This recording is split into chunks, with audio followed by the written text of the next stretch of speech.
সে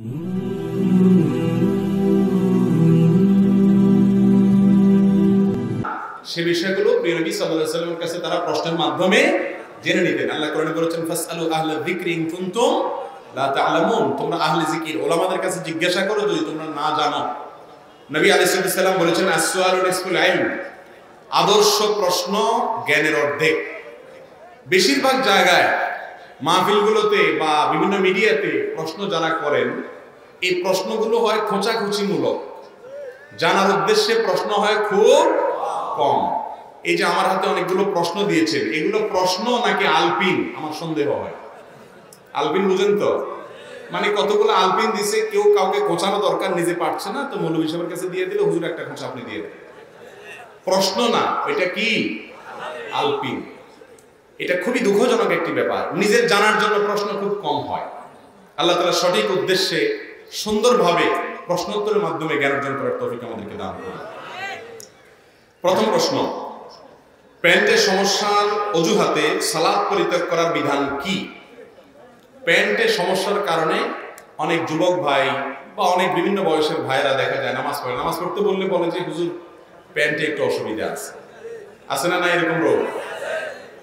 পুরুষ মানুষ, সুস্থ মানুষ, ডায়রিয়ার রোগীও না, কিছু না, প্যান্টে কি অসুবিধা হবে? প্যান্টে অসুবিধা হতে কোনো কারণ থাকতে পারে না। প্যান্টে অসুবিধা থাকবে কেন? পেশাব করার পর পবিত্রতা অর্জন করবেন, পানি দিয়ে ধৌত করবেন, পবিত্র করবেন। পেশাব করার পর যদি আপনি পবিত্রতা অর্জন না করেন, আপনাকে সালাত আদায় করতে হবে, সেটা তো আছেই। এছাড়া আপনার পেশাবের ফোঁটা যদি আপনার রানে, আপনার শরীরের কোনো অংশে লাগে, এটা কি আপনার স্বাস্থ্যের জন্য ভালো না খারাপ? অ্যালার্জি হবে, নানা রকমের রোগ বালাই হবে, এটা অপরিচ্ছন্ন, এটা নোংরামি। এই জন্য একজন নামাজি মানুষের চেয়ে পরিচ্ছন্ন পবিত্র কেউ হতে, মুসলমানের প্যান্ট আবার খারাপ হবে কেন? এটা ছোট বাচ্চা যদি বলে যে আঙ্কেল আমার 3 বছর বয়স, আমার প্যান্ট খারাপ, এটা মানা যায়, ঠিক না? ঠিক, ও পানি খরচ করতে যায় না। একজন যুবক মানুষ তাগড়া, দুনিয়ার সব বুঝে, পেশাব করার পরে যে পানি নিতে হয় এতটুকু বুঝে না, আবার ভাব চক্কর, জামায় কাপড়ে মনে হয় যে বিশাল স্মার্ট মানুষ, ভিতরের অবস্থা হলো যে কাপড় খারাপ। এটা বলতেও তো লজ্জা হওয়ার কথা। ভাইরা আমার, নামাজের জন্য কাপড় খারাপ এই অজুহাত আল্লাহর কাছে চলবে। প্যান্ট নষ্ট হলে প্যান্ট পাল্টায় আসেন। কারোর কাছে একটা গামছা নিয়ে গামছা পরে নামাজ পড়েন, সদর ডাকলেই হলো হাঁটু থেকে নাভি থেকে হাঁটু পর্যন্ত পুরুষরা। অতএব প্যান্ট খারাপের অজুহাতে নামাজ ত্যাগ করা হারাম, কোন অবস্থাতে জায়েজ। ডবল শাস্তি হবে। নামাজ পড়লেন না, আবার অপবিত্র থাকলেন, অপরাধ দুইটা করলেন। আল্লাহ বলেছেন ওয়াফিয়াবাকা ফাতাহির, কাপড়কে কি করো? পবিত্র করো। যদি আয়াতের অন্যান্য ব্যাখ্যাও আছে। অতএব যুবক ভাইরা, নামাজ ত্যাগকারী ব্যক্তি নিজেকে মুসলমান দাবি করার নৈতিক অধিকার। ওমর ফারুক রাদিয়াল্লাহু তাআলা বলেছেন লা হাজ্জা ফিল ইসলামে লিমান তারাকাস সালাহ, যে ব্যক্তি নামাজ পড়ে না, ইসলামে তার কোনো হিস্সা নাই, অংশ নাই, তার কোনো অধিকার নাই নিজেকে মুসলমান দাবি করার নৈতিক। নামাজ ত্যাগ করলে সে ব্যক্তি ইমানদার থাকে কিনা এটা নিয়ে ইখতিলাফ আছে ইমামদের মধ্যে। ডেঞ্জারাস একটি বিষয়, ইমান আছে কিনা এটা নিয়ে কথা আছে। অতএব আমাদের সমাজে মানুষ নামাজ তো পড়ে না, আবার পড়তে বললে বা বেশি বললে বলে নামাজ না পড়লে কি হয়েছে, ইমান। ব্যাপারটা এরকম হয়ে গেল যে ব্রাশও করে না, মেসওয়াকও করে না, কিন্তু বলে ব্রাশ মেসওয়াক না করলে কি হয়েছে, আমার মুখ পরিষ্কার আছে। এই দাবিকারী যেরকম মিথ্যাবাদী, নামাজ না পড়ে আবার ইমান আছে দম্ভ ভরে, এই দাবিকারীও সত্যবাদী হতে পারে। দ্বিতীয় প্রশ্ন, বিয়ে করার উদ্দেশ্যে প্রেম করা যাবে কিনা? শরীয়তের দৃষ্টিতে এই ধরনের প্রেমের পরিণতি কি? ভাই, বিয়ের উদ্দেশ্যে প্রেম, অনেকে মনে করে যে প্রেম তো বেশিরভাগ হয় টাউটগিরি, বাটপারি, বেশিরভাগ তো হয় শয়তানি উদ্দেশ্যে হয়। তো কেউ মনে করে আসলে কিয়ামত নিকটবর্তী হয়ে গেছে, তো এখন যেই চোরে সব নিয়ে যাওয়ার পরেও মালিকের পকেটে কিছু টাকা রাখে যায়, যে বেচারা অন্তত সকালে উঠে নাস্তাটা করতে পারে, সেই চোর মনে করে আমি এই যুগের অনেক বড় নেককার মানুষ। এখন বিবাহ বহির্ভূত সম্পর্ককে আল্লাহ তাআলা হারাম করেছে, এটা হারাম। এখানে সামাজিক কোনো কমিটমেন্ট থাকে না, কোনো সাক্ষী থাকে না, রেজিস্ট্রেশন নিবন্ধন কাবিন থাকে যার কারণে যা খুশি তা হয়। এই যে আনুষ্কা বিহানের মতো ঘটনাগুলো এর জ্বলন্ত, হয়তো একটা প্রকাশ হয়েছে, তবে এরকম কত যুবকের জীবন ধ্বংস হয়ে যাচ্ছে, ঠিক না বেঠিক? এই জন্য বিবাহ বহির্ভূত সম্পর্ককে আল্লাহ তাআলা হারাম করেছে। প্রশ্নকর্তা জানতে চেয়েছেন এগুলোর পরিণতি কি? ভাই, পরিণতি হলো এই তথাকথিত প্রেমের মাধ্যমে যে সম্পর্কগুলো হয় এগুলো খুব বেশি একটা টিকে। আজকাল একটা স্লোগান বের হয়েছে যে অপরিচিত একটা ছেলে মেয়ে বিয়ের পরে হঠাৎ করে তার সাথে থাকতে হবে, বিষয়টা কেমন হয়ে গেল, একটু আগে থেকে গেট টুগেদার, একটু বোঝাপড়া হলে ভালো। খুব ভালো কথা। আমি সব জায়গায় বলি, মুরব্বী চাচাদেরকে জিজ্ঞাসা করে দেখেন, 30-40 বছর আগে যারা বিয়ে করেছে, আজকালকার মতো এই তথাকথিত অবৈধ প্রেমের কোনো অস্তিত্ব তখন খুব একটা ছিল? চাচাদেরকে জিজ্ঞাসা করেন, চাচিদের সাথে তাদের সম্পর্ক যত নিবিড় ছিল, ভালোবাসা যত গভীর ছিল, এখন এই লুতুপুতু প্রেমের নামে অবৈধ সম্পর্ককারী যুবকদের স্ত্রীদের সাথে এই সম্পর্ক, সেদিন পত্রিকায় দেখলাম প্রতিদিন 39টা করে বিবাহ বিচ্ছেদ হচ্ছে, তালাক তরতর করে বাড়ছে, পরিবারগুলো ভেঙে খান খান হয়ে যাচ্ছে, মহারণা 10 লাখ ধরে যাতে তালাক না হয়, ঠিক না বেঠিক? তাহলে অবৈধ সম্পর্ক আর গেট টুগেদার এটা পরিবারে শান্তি আনতে পারে। যারা নাটক সিনেমাতে সারাদিন আপনাদেরকে প্রেমের অভিনয় করে শিখায় কিভাবে প্রেম করতে হয়, কিভাবে প্রেমকে জয় করতে হয়, বাবা মা সমাজ সবার বিরুদ্ধে গিয়া হইলেও পালায় যাইতে হয়, মাইদ্যর খায়া হইলেও প্রেমে জিততে হয়, এই ট্রেনিং যারা দেয় ওই লোকগুলোর ব্যক্তিগত জীবনে, পারিবারিক জীবনে দেখেন এগুলোর বেশিরভাগই 10টা-12টা করে বিচ্ছেদ, ঠিক না বেঠিক? বুঝা গেল যে অবৈধ সম্পর্কের মাধ্যমে হারামে আরাম আসতে পারে। এখন মুশকিল হলো, ওই যে পকেটে 10 টাকা রেখে যাওয়া চোর মনে করতেছে আমি তো ভালো চোর। এখন প্রেম করে সব করে প্রতারণা, এই জন্য যে পাক্কা বিয়ের নিয়তে প্রেম করে সে মনে করে আমার নিয়ত তো ভালো। প্রেমের নিয়তে বিয়ে করা যদি জায়েজ হয়, তাহলে কোরবানির নিয়তে গরু চুরি করাও জায়েজ হবে। কথা বুঝতে পারছেন? যদি আরেকজনের গরু নিয়ে আসেন, আপনার নিয়ত ঠিক আছে, নিয়ত কি আছে? ঠিক আছে, আপনি কোরবানি করবেন, বিসমিল্লাহ আল্লাহু আকবার বলে খালেস নিয়তে আল্লাহকে খুশি করার জন্য কোরবানি করছেন, আরেকজনের গরু চুরি করে, জায়েজ হবে? আপনার নিয়ত হলো বিয়ে করবেন, বুঝলাম, নিয়ত বুঝলাম ভালো, কিন্তু কাজটা করতেছেন খারাপ, বিবাহ বহির্ভূত সম্পর্ক, তবে এটা কি হবে না? হালাল হবে।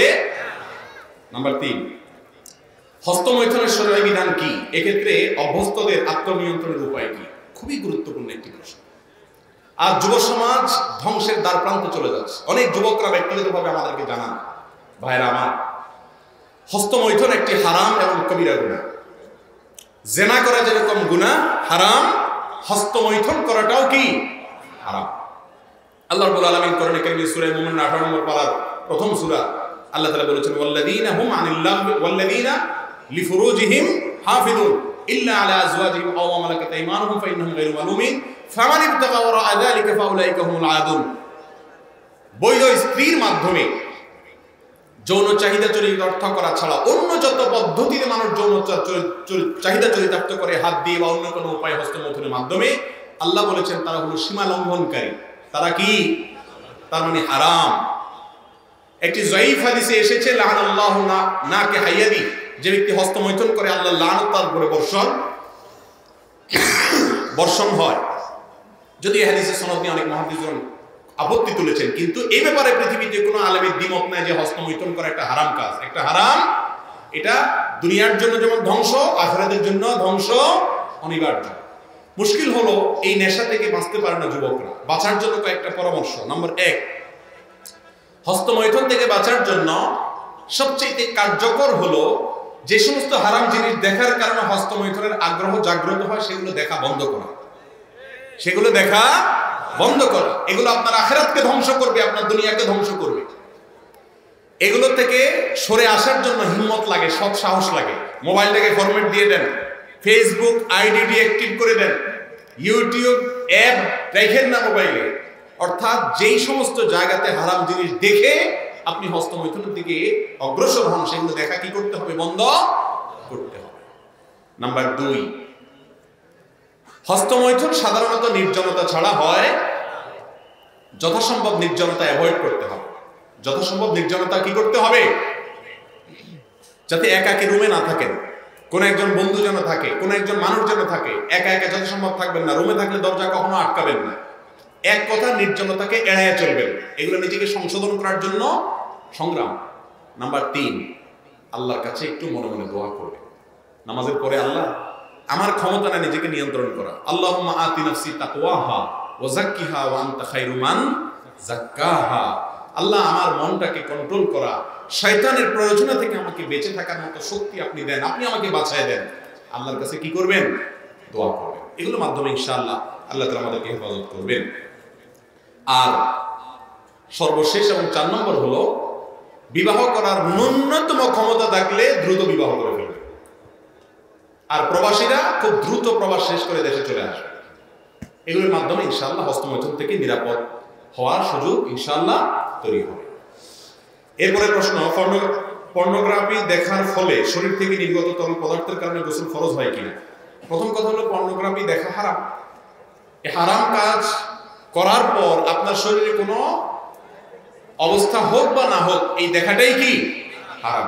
এরপরে আসুন, যদি তরল পদার্থ বের হয় পেশাবের আগে অথবা পেশাবের পরে যেরকম বের হয়, এরকম আঠালো কোনো কিছু পানির মতো বের হলে সেক্ষেত্রে ওযু ভেঙে যাবে, গোসল ভঙ্গ হবে না। বীর্যপাত হওয়ার আগ পর্যন্ত গোসল ভঙ্গ হবে না।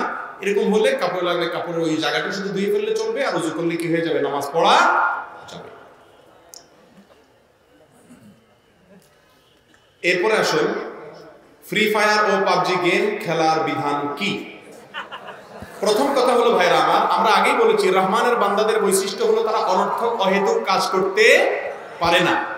অহেতুক কাজ করা এটা কোনো ইমানদারের বৈশিষ্ট্য হতে, সফল ইমানদারদের বৈশিষ্ট্য সম্পর্কে আল্লাহ তাআলা কোরআনে কারীমে 18 নম্বর পারা সূরা মুমিনে বলেছেন, ওয়াল্লাযীনা হুম আনিল লাগwi মুরিদুন, যারা অনর্থক কাজ থেকে কি করে বেঁচে থাকে।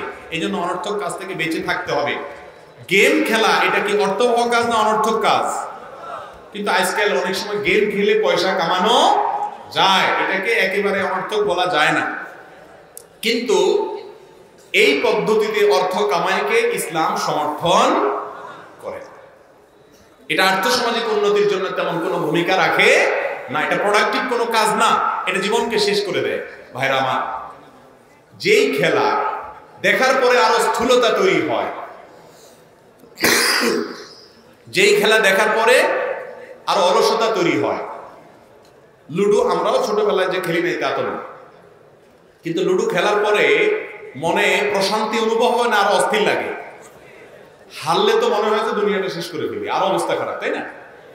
এই জাতীয় গেমস মোবাইলে হোক আপনার লুডো জাতীয় হোক, এগুলো খেললে মনের ভিতরে আরো অস্থিরতা তৈরি হয়। ইসলাম খেলাকে সমর্থন করে, ফিজিক্যাল খেলা, দৌড়াদৌড়ির খেলা, সতর থেকে ফুটবল খেলেন কোনো টাকা নিজেরা লেনদেন করা ছাড়া, ক্রিকেট খেলেন এডিকশন ছাড়া, হারাম কোনো কাজ না করে, শুধুমাত্র শরীরের কসরতের জন্য যদি কোনো খেলা খেলেন, সেগুলোর মাধ্যমে শরীরের মধ্যে স্ফূর্তি আসে, কর্মস্পৃহা তৈরি হয়, মনটা প্রফুল্ল হয়।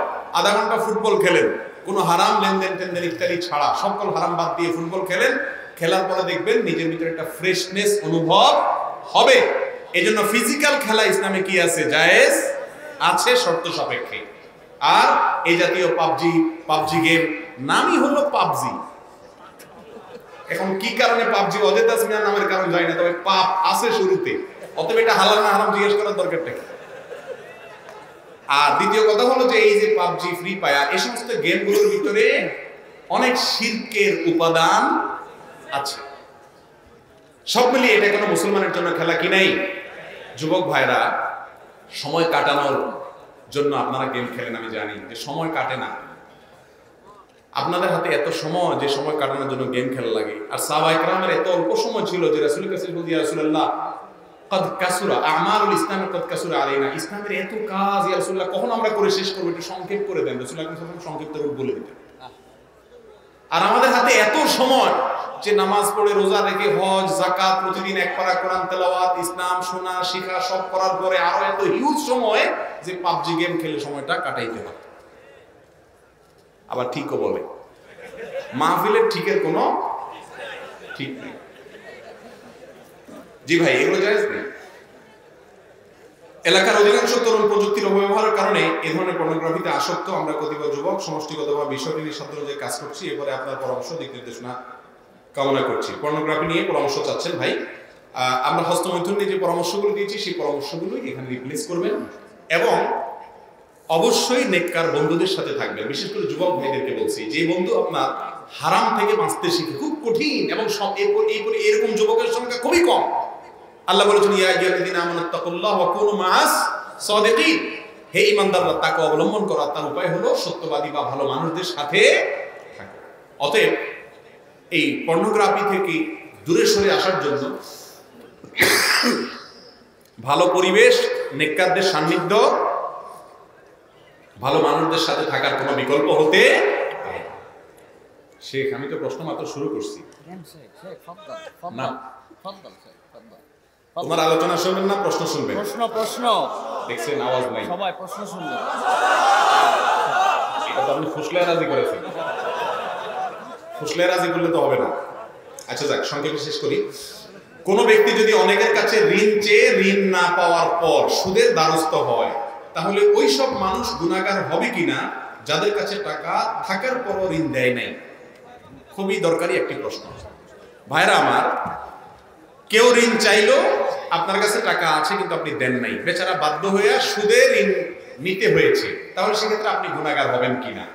উত্তর হলো, যদি ওই লোককে ঋণ না দেওয়ার কোনো যৌক্তিক কারণ না থাকে, সম্পদের মোহে মায়ায় আপনি ঋণ দেন নাই, তাহলে তো আপনি অবশ্যই আল্লাহর কাছে কিছু না কিছু দায় আপনার থাকবে। তবে এর কারণে আপনি হারাম কাজ করেছেন এবং তার সুদের দায়ভার পুরো আপনাকে বহন করতে হবে এমন কোনো কথা নাই। কারণ ইসলামে ঋণ দেওয়াটাকে ফরজ করা হয়, কিন্তু ঋণ দেওয়া অনেক বড় ইবাদতের কাজ।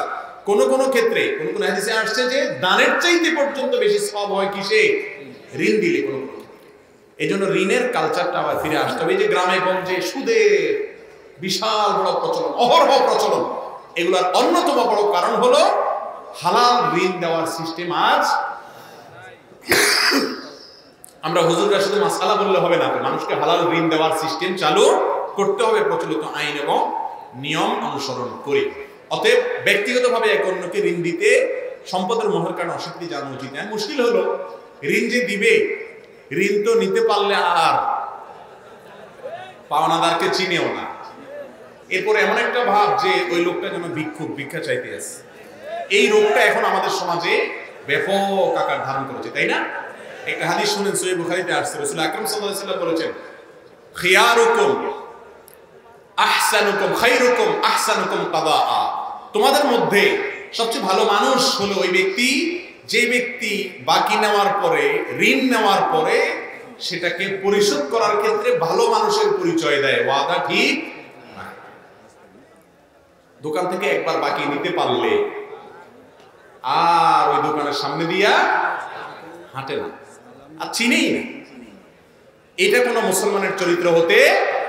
অতএব যারা ঋণ দেয় না তাদেরকে এককভাবে দোষ দেওয়া যাবে না।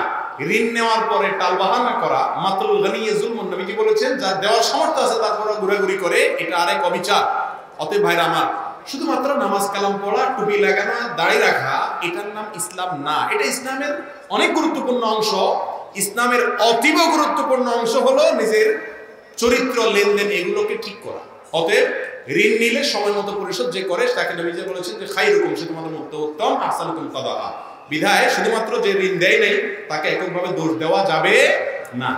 যারা ঋণ নেন তারাও পরিশোধ করার মানসিকতা থাকতে হবে। যিনি ঋণ দেন তিনিও সাগ্রহে ঋণ দিতে হবে। আর ঋণে টাকা উঠবে কি উঠবে না এটা নিয়ে যদি ভয় থাকে, ইসলামী অর্থনীতিতে ঋণদাতার জন্য গ্রান্টার হিসাবে বন্ধক রাখার পদ্ধতি চালু করেছে ইসলাম। তার থেকে কোনো কিছু বন্ধক রাখে না। টাকা দিতে অস্বীকৃতি জানলে ওই জিনিসটা যথা নিয়মে এলাকার মুরব্বীদের মাধ্যমে বিক্রি করে টাকা উসুল করবে। তাহলে তো আর তার বাহানা করার কি থাকে না, সুযোগ থাকে না। আর ঋণ দিলে লিখে নিবেন। আল্লাহ বলেছেন ইদা তাদায়ানতুম বিদাইনিন ফাকতুবু, লেনদেন করলে, ঋণের লেনদেন করলে কি করতে হবে? লিখিত করতে হবে। আজকাল লিখিত করতে চায় না, বলে যে না মাথা খারাপ, আপনার সাথে যে সম্পর্ক আমার, কি লিখবো টিখবো। এরপরে বেজাল লাগলে এবার দৌড়ে দৌড়ে শুরু হয়। সবচেয়ে বড় আয়াত হলো এই সম্পর্কে কোরআনে ঋণ লেখার ব্যাপারে। উপযুক্ত বয়সে ছেলে মেয়েকে বিবাহ না দিলে, এর দরুন ছেলে মেয়ে কোনো অপরাধ করলে তার জন্য অভিভাবক দায়ী থাকবেন কি? অবশ্যই দায়ী থাকবেন। আল্লাহ রাব্বুল আলামিন কোরআনে কারীমে বলেছেন তোমরা তোমাদের অধীনস্থদেরকে বিবাহ দাও। কেন? ইউগনিহিমুল্লাহু মিন ফাদলি, তোমরা বিয়ে দিলে আল্লাহ তাআলা তাদেরকে তাদের দারিদ্র্য কি করবেন? দূর করে দিবেন। মুরব্বীরা বিয়ে দেন না, বলে যে নিজের পায়ে নিজে দাঁড়াও আগে। আমি সব সময় বলি, যুবক কি আরেকজনের পায়ে দাঁড়ায় আছে নাকি? এরপরে বলে নিজের পায়ে দাঁড়ায়। আরে বাবা, ও তো নিজের পায়ে দাঁড়ায় আছে, মাশাআল্লাহ। নিজের পায়ে দাঁড়ানোর এটা ডেফিনিশন যেন কি, এটা এক একজনের কাছে এক এক রকম। কারোর কাছে লক্ষ লক্ষ টাকার মালিক হলে তারপরে যায় নিজের পায়ে দাঁড়ানো। মনে রাখবেন, বিবাহ করার জন্য কি দরকার? মহারণা দেওয়ার মতো, মিনিমাম মহারণা দেওয়ার মতো কোনো যোগ্যতা থাকা, অর্থনৈতিক, এবং স্ত্রীকে ডাল ভাত খাওয়ানোর মতো ক্ষমতা থাকা। রিক্সা চালালে তো ডাল ভাত খাওয়ানো যায়, এইটুকু ক্ষমতা থাকলেই তার বিয়ে করা জায়েজ। আর এটারও যার ক্ষমতা নাই, সে রোজা রাখবে। আজকাল মুরব্বীরা ছেলেদের মেয়েদের বিয়ে দিতে দেরি করতে করতে করতে করতে এত বেশি দেরি করে ফেলেন যে তারা তলে তলে অনেক হারাম সম্পর্ক করে। অবশ্যই এর দায়ভার মা বাপ এড়াতে পারবেন। বিবাহের অন্যতম উদ্দেশ্য হল চরিত্রের সংরক্ষণ, হেফাজত। অতএব চরিত্র যদি সন্তানের নষ্ট হয়, মা বাবার অবহেলার কারণে, মা বাবা আরো পয়সা চায়, পয়সাওয়ালা চায়, তাহলে সেক্ষেত্রে অবশ্যই মা বাবার কি হবে? গুনাহ। একজনের বিবাহিত স্ত্রী অন্যের সাথে পালিয়ে বিয়ে করলে জায়েজ হবে কিনা, এই প্রশ্ন করার কোনো প্রয়োজন নেই। জন্য শুরুতে বলেছি আসওয়ালু নিসফুল ইলম, আদর্শ প্রশ্ন জ্ঞানের অর্ধেক। এই প্রশ্ন তো করার দরকার নাই, আপনারা তো সবাই কম বেশ। একজনের বউ আরেকজনের বিয়ে করলে এটা জায়েজ হওয়ার কোনো কারণ থাকতে পারে? কারণ থাকতে পারে। যতক্ষণ পর্যন্ত কারোর সাথে বৈবাহিক বন্ধনে আবদ্ধ আছে, বিশেষ করে অনেক প্রবাসীর ক্ষেত্রে এরকম হয়, দেশের ক্ষেত্রে, দেশে আছেন তাদেরও হয়, যে একজন স্ত্রী আরেকজনের সাথে চলে যাচ্ছে। যদি চলে যায়, ওখানে যত বিয়ে পড়াক না কেন, মক্কা শরীফের ইমাম সাহেব এসেও যদি বিয়ে পড়ান, বিয়ে হবে? হারাম হবে, জিনা হবে। আল্লাহ তাআলা আমাদের বোঝার তৌফিক দান করুন। নামাজে বুকে হাত বাঁধলে এবং আমিন জোরে বললে অনেকে এটাকে ফিতনা বলে। তাহলে ফিতনা আসলে কাকে বলে? ভাই, নামাজে জোরে আমিন বলা, এটা বিভিন্ন হাদিস দ্বারা প্রমাণিত আছে। হাদিসের উপর আমল করলে সেটা ফিতনা হতে যাবে কেন? হ্যাঁ, ফিতনা তখন হবে আপনি যদি, যে আস্তে আমিন বলছে, আস্তে আমিন বলার সপক্ষেও বিশুদ্ধ হাদিস আছে। আপনি যদি বলেন যে না, তোমার নামাজ হয় না, তুমি রাসূলের তরিকা নামাজ পড়ো না, এই সমস্ত কথাগুলো যদি বিশৃঙ্খলা করেন, তাহলে সেক্ষেত্রে সেটা অবশ্যই কি হবে? ফিতনা হবে। আমরা আজকাল অসহনশীল হয়ে গেছি ভাইরা। আমাদের মসজিদগুলোতে সুদখোর, ঘুষখোর, টিনচোর, গমচোর, সব ধরনের অপরাধীরা আসতে পারে, সবার জন্য উন্মুক্ত। কিন্তু কেউ জোরে আমিন বললে বা বুকে হাত বাঁধলে বলে যদি মসজিদে আসবে। অনেক মসজিদে এই রোগটা আছে না নাই? একই বাড়াবাড়ি বিপরীত দিক থেকেও বা সব পক্ষ থেকেই কম বেশ হয়, কেউ কম করে বেশি করে। ভাইরা আমার, এই সীমা লঙ্ঘন করা ইসলামে জায়েজ। যে ভাই কোন হাদিসের উপর আমল করছে তাকে অ্যাপ্রিসিয়েট করা উচিত। অনেক যুবক নামাজই পড়ে না, তাদের ব্যাপারে আপনার কোনো মাথা ব্যথা নাই। ওই বেচারা হাদিসের উপর আমল করছে, তার বিরুদ্ধে লাগছেন। আপনার বিবেককে জিজ্ঞাসা করেন, আপনি কোনো ভালো কাজ করছেন না অন্যায় কাজ করছেন? এটা কখনো ভালো কাজ হতে পারে না। সেই সাথে যুবককেও খেয়াল রাখতে হবে যে ওলামাদের বিরুদ্ধে অথবা ইমাম সাহেবদের বিরুদ্ধে অথবা মুসল্লিদের বিরুদ্ধে খেপিয়ে তোলার মতো মূর্খতাসুলভ কাজও যেন না হয়। ভাগ্য যদি নির্ধারণ হয়েই থাকে, তবে আমরা কেন আল্লাহর কাছে হায়াত, রিজিক, সুস্থতা কামনা করি? এজন্য কামনা করব যে ভাগ্যে কি লেখা আছে আমরা জানি না। অতএব ভাগ্যটা বিশ্বাস করতে হবে, আর কর্মটা আমাকে ঠিকই সম্পাদন করতে হবে। দোয়া হলো কর্ম, ভাগ্য হলো বিশ্বাসের বিষয়। আমার বিশ্বাস থাকবে, হবে সেটাই যেটা আল্লাহ চাইবেন। কিন্তু তাই বলে আমি চেষ্টা না করে বসে থাকবো? আমাকে চেষ্টা করতে হবে।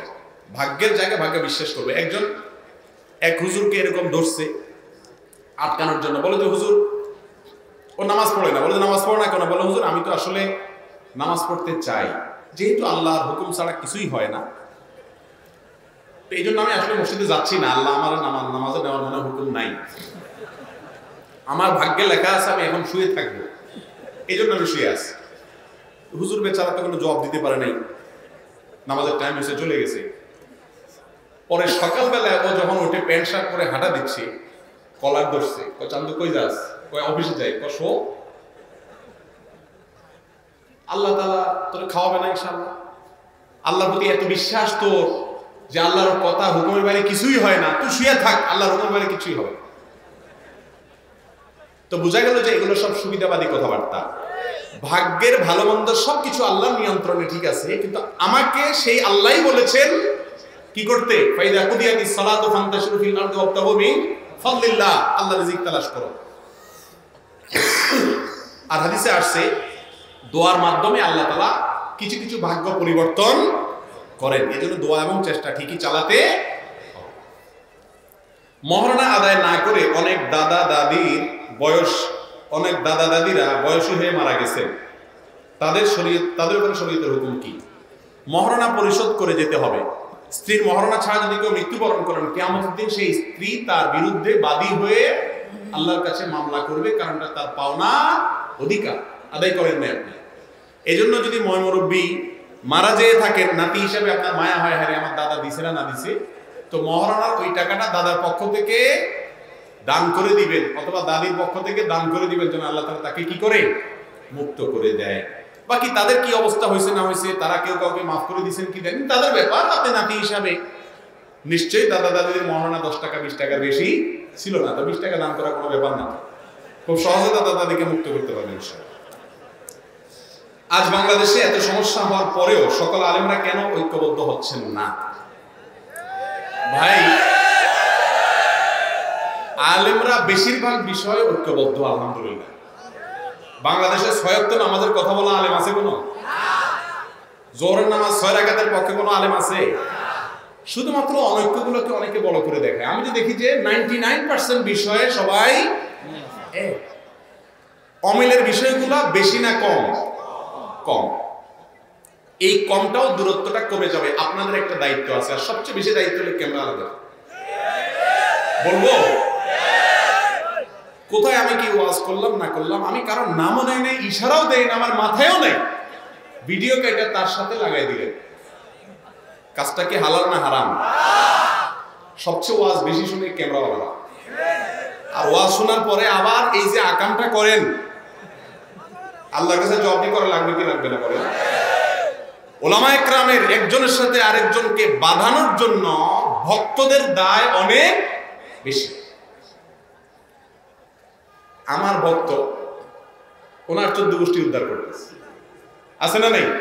ওনার ভক্ত আবার আমার 14 গোষ্ঠী উদ্ধার করতেছে। কিয়ামতের ময়দানে আল্লাহর কাছে যখন আপনি ধরা খাবেন, গালি দেওয়া কি হালাল কাজ না হারাম কাজ? আপনি যখন গালি দিলেন, ওনার ছবি বিকৃত করলেন, কিয়ামতের দিন আমি কি আল্লাহর কাছে যাই বলবো আল্লাহ এটা আমার ভক্ত, আল্লাহ ওর কিছু করবেন না, খবরদার দিয়ে দেন? এরকম কথা? আপনার হুজুর নিজেদের উপরে থাকবে, আপনারা কোত্থেকে বাঁচাবে? নিজের আমল নিজেকে বাঁচাবে আল্লাহর রহমতে ইনশাআল্লাহ। অতএব ওলামাদের মধ্যে ঐক্য সৃষ্টি হোক যদি চান, কাউকে ভক্তি করেন ভালো কথা, অন্যের বিরুদ্ধে বিশুদ্ধার করতে যাবেন সোশ্যাল মিডিয়াতে, ফেসবুকে, কোথাও লেখালেখি করবেন না, এটা আপনাদের দায়িত্ব। মানতে পারবেন ইনশাআল্লাহ? আর আমার ইউটিউবার ভাইরা বললেও লাভ হবে কিনা আল্লাহ জানে ভালো। আপনারা এই যে ভিডিও কাটাকাটি করা, ভাই ভিউ একটু বেশি হবে, কিন্তু আল্লাহর কাছে যাওয়া লাগবে না, সেটা মাথায় রেখে। অ্যাডসেন্স করে পয়সা হয়তো কয়টা একটু বেশি পাবেন, বুঝলাম, কিন্তু এটা কারণে আল্লাহর কাছে জবাবদি করতে হবে কি হবে না? আল্লাহ আমাদেরকে সবাই তার ভয় অন্তরে ধারণ করার তৌফিক দান করুন। ফজরের আজানের আগে কোরআন তেলাওয়াত, দুরূদ শরীফ পড়া যাবে কিনা বা গজল বলা যাবে কিনা? আজানের আগে কোনো কিছু বলার কোনো নির্দেশ ইসলামে? ইসলাম হলো মুহাম্মদ রাসূলুল্লাহ সাল্লাল্লাহু আলাইহি ওয়াসাল্লাম যেভাবে করতে বলেছেন সেটা করার নামই কি? মন গড়া কোনো কিছু করলে সেটার নাম কি হবে না? ইসলাম হবে। করেন না কেন? রাসূল করিম সাল্লাল্লাহু আলাইহি ওয়াসাল্লাম যা করতে বলেন নাই সেটাকে যদি আপনি যোগ করেন, এটার নাম হলো বিদআত। এটার নাম কি? আর সকল বিদআতের ঠিকানা কোথায়? জাহান্নাম। এটা করা যাবে না। আজানের আগে কোনো কিছু বলতে হয় নাই, বলা হয় নাই। আজানের পরে দোয়া বলবেন, দুরূদ পড়বেন। অবসর ভাতা সুদ হবে কিনা? অবসর ভাতা সুদ হতে যাবে কেন? অবসর ভাতা জায়েজ আছে, তবে অবসর ভাতাকে বিভিন্ন স্কিমে আপনি যদি লাগান সেটা সুদ হওয়ার প্রশ্ন আসতে পারে, কিন্তু অবসর ভাতা এটা সুদ নয়। বিবাহের পর একদিন সংসার করার পর জানতে পারলে সৎ ভাই বোন এখন ইসলামের বিধান কি? আর এটা তো আগে থেকে জানা উচিত ছিল, এটা ত্রুটি হয়েছে। যদি এটা পরে জানা যায় সঙ্গে সঙ্গে বিচ্ছিন্ন হয়ে যেতে হবে, কারণ সৎ ভাই বোনের সাথে বিবাহ কি নাই? জায়েজ নাই। ইসলামের দৃষ্টিকোণ থেকে বিয়ের আগে তো প্রেম করা হারাম, কিন্তু যারা প্রেম করে বিয়ে করে তাদের বিয়ে কত পার্সেন্ট হারাম? ভাই এটা তো উত্তর আমরা দিয়ে ফেলেছি, তারপরে শুধু এটুকু বলি যে বিবাহ যদি করে অনেকে মনে করে আপনার কালো টাকা সাদা করার একটা সিস্টেম আছে না, তো মনে করে যে প্রেম করার পরে বিয়ে করে ফেললে বোধ হয় আগের গুলো সব সাদা হয়ে যায়। না, এটা ভুল কথা। যদি বিয়ে করেন তাহলে বিয়ে করছেন ভালো কথা, কিন্তু আগে যে আকাম কুকাম করছেন সেটা বিয়ের কারণে মাফ হবে। জামাই বউ দোনোজন আল্লাহর কাছে চোখের পানি ফেলে মাপ চান আর লজ্জিত হন। নির্লজ্জের মতো হারাম কাজ করেছেন, আল্লাহর কাছে মাপ চাইতে হবে। বিয়ে করলে আগেরটা কি হয়ে যাবে না, হালাল হয়ে যাবে না, তার বিবাহ হয়ে যাবে, সমস্যা নেই। ধূমপানের ক্ষতি কি কি? ধূমপান করা কি হারাম?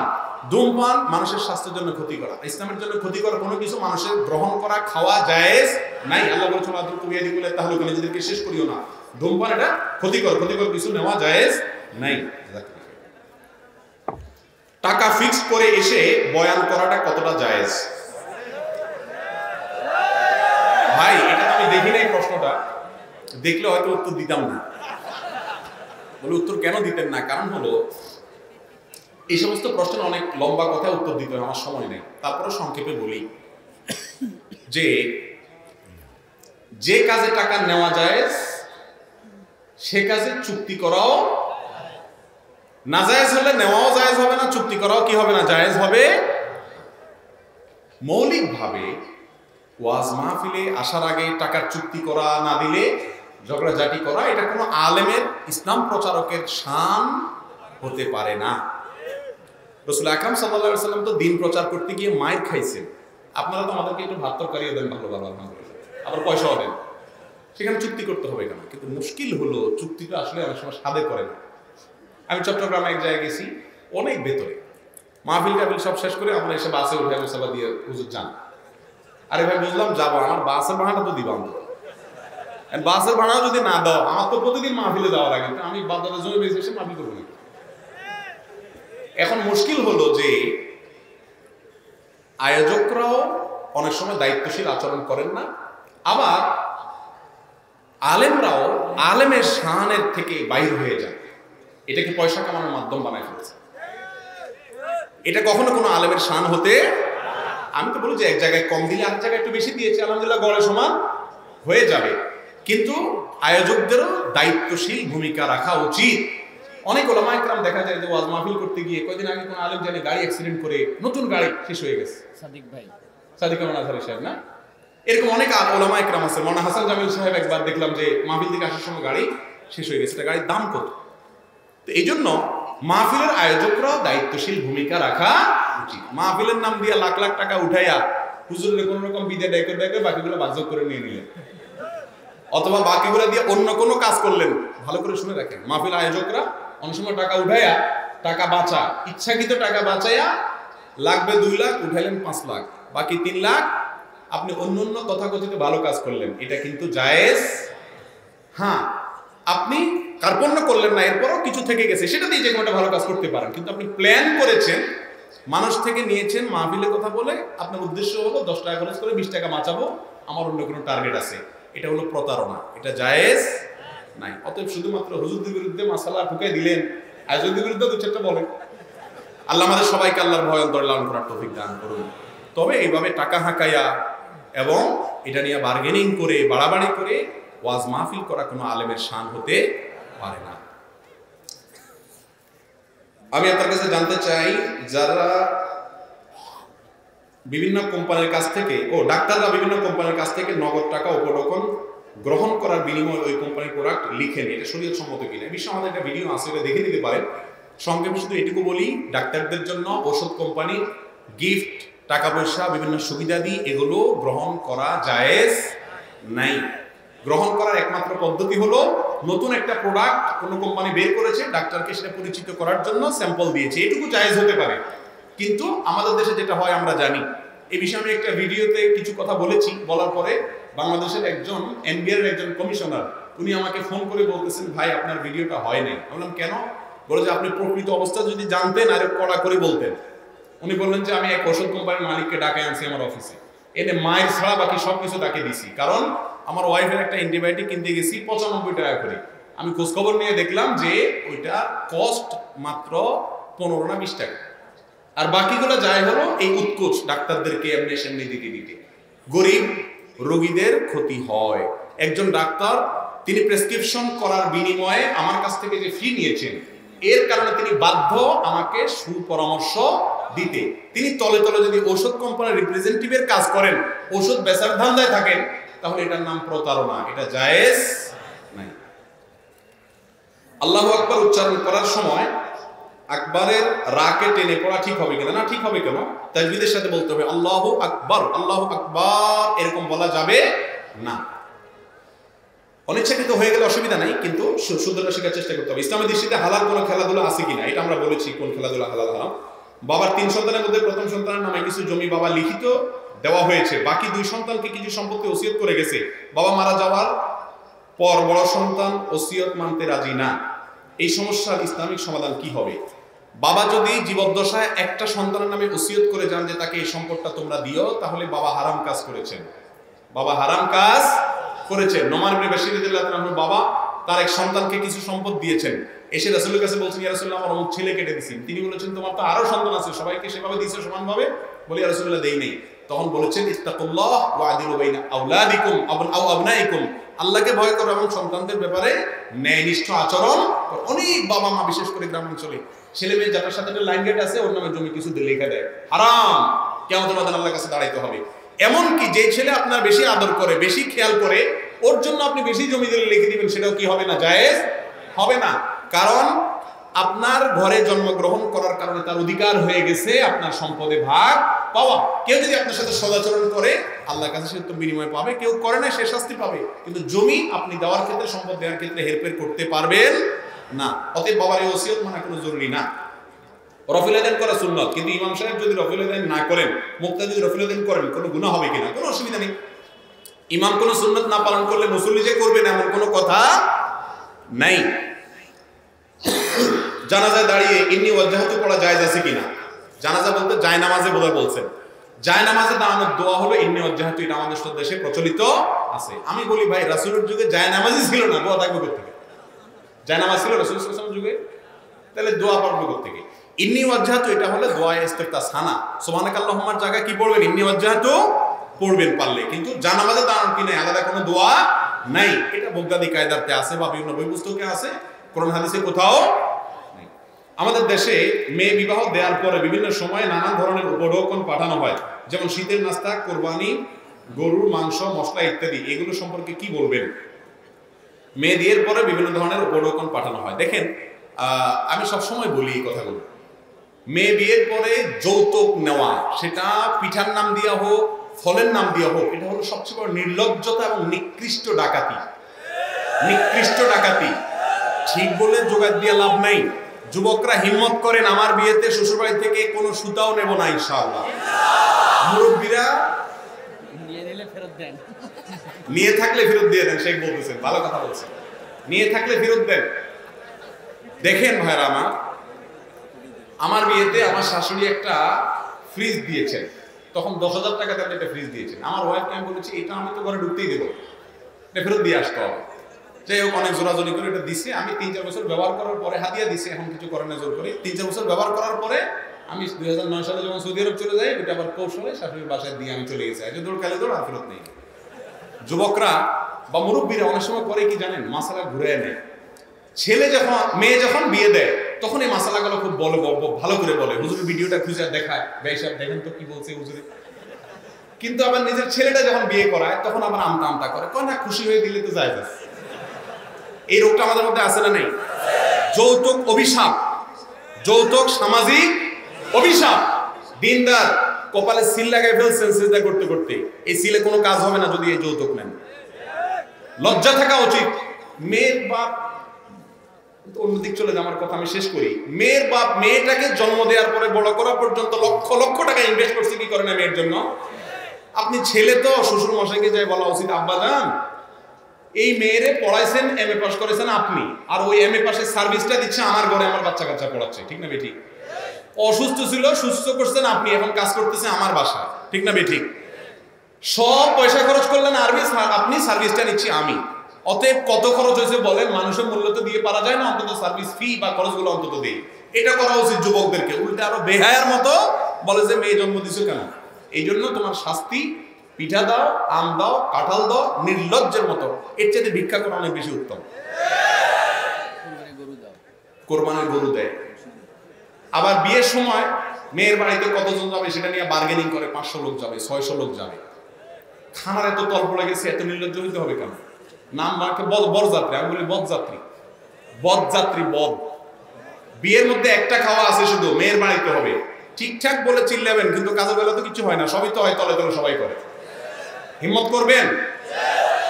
আমি আলহামদুলিল্লাহ বলতে পারি, যে কথাগুলো বলছি এগুলো সবগুলো আমার বিয়েতে আমি অ্যাপ্লাই করেছি।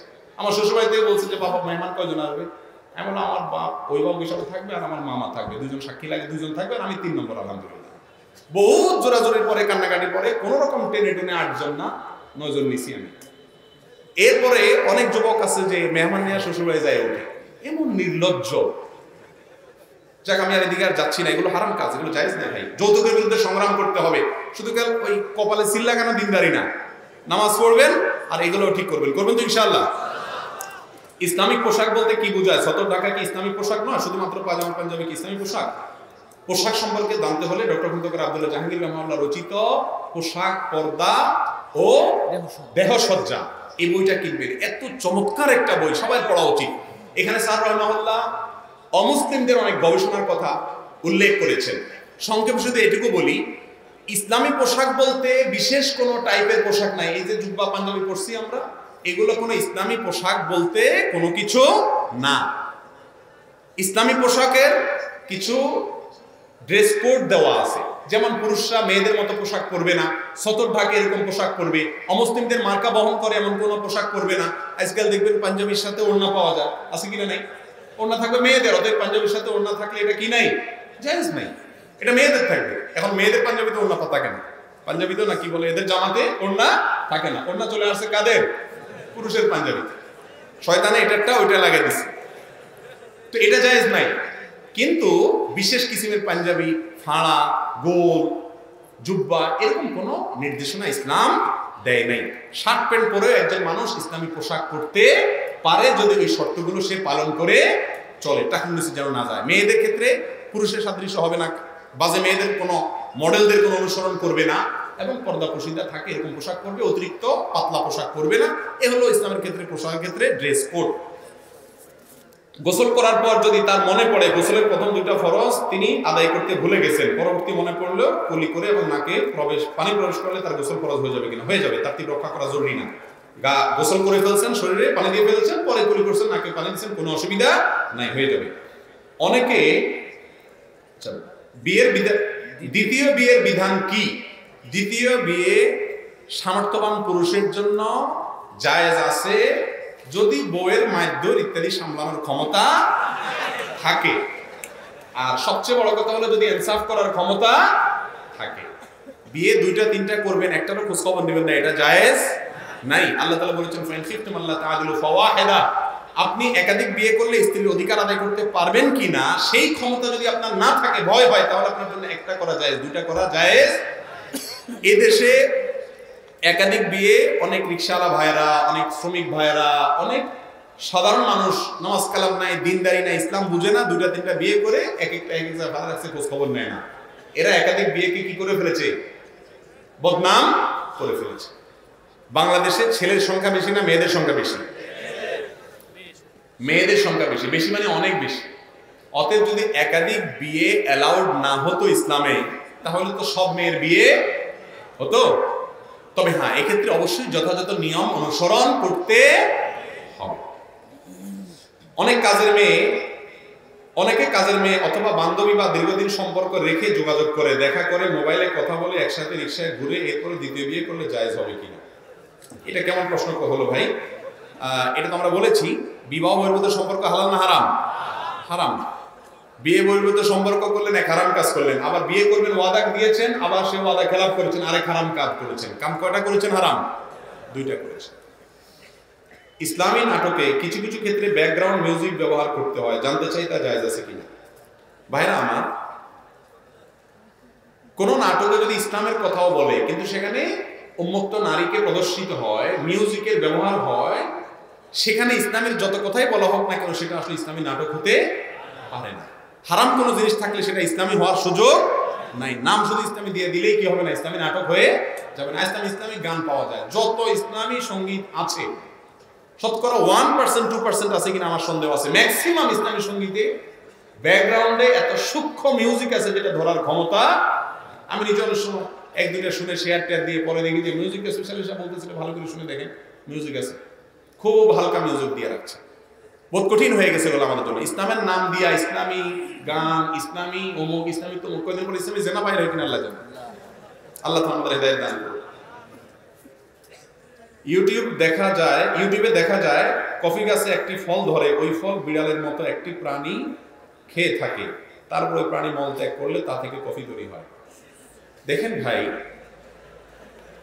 ইউটিউবে যা দেখবেন এটা এই ভিডিওতে কতটা অথেন্টিক আমি জানি না, আর যে বিষয় আমি জানি না সে বিষয়ে কথা বলা একজন মুসলমানের জন্য জায়েজ। এই বিষয়ে আমি কোনো কথা বলছি না, আমি মৌলিক কথা বলছি। ইউটিউবে কিছু দেখলেই এসে সেটা বলতে হবে, বিশ্বাস করতে হবে, এর কোনো কারণ নাই, কারণ সেখানে সবকিছু কি হয় না, সত্য কথা বলা হয় না। আরেকটা প্রশ্ন আছে, একজন আলেম বলেছেন কারোর রক্তের গ্রুপ অমুকটা থাকলে সে ভালো হবে, অমুকটা থাকলে সে খারাপ হবে, সম্পর্কে আপনার বক্তব্য কি? দেখুন, কারোর শরীরে বিশেষ কোনো ব্লাড গ্রুপ থাকলে তিনি আল্লাহওয়ালা হবেন, অমুক ব্লাড গ্রুপ হলে তার রক্তের গ্রুপটা অমুক হলে তিনি আখিরাত বিমুখ হবেন, এরকম কোনো ধারণা কোরআন হাদিস তো আমাদেরকে দেয় নাই। তবে গবেষকরা মানুষের রক্তের গ্রুপ নিয়ে গবেষণা করে অমুক রক্তের গ্রুপের মানুষের মধ্যে এরকম প্রবণতা থাকে, অমুকের মধ্যে এরকম প্রবণতা থাকে, এরকম কোনো কথা যদি কোনো গবেষক বলেন তাহলে সেই গবেষকের নাম উল্লেখ করে, সূত্র উল্লেখ করে জাস্ট তার গবেষণাকে উল্লেখ করা যেতে পারে, কিন্তু সেটাকে একেবারে অথেন্টিক এবং নিশ্চিত করে মানুষকে বলা উচিত নয়।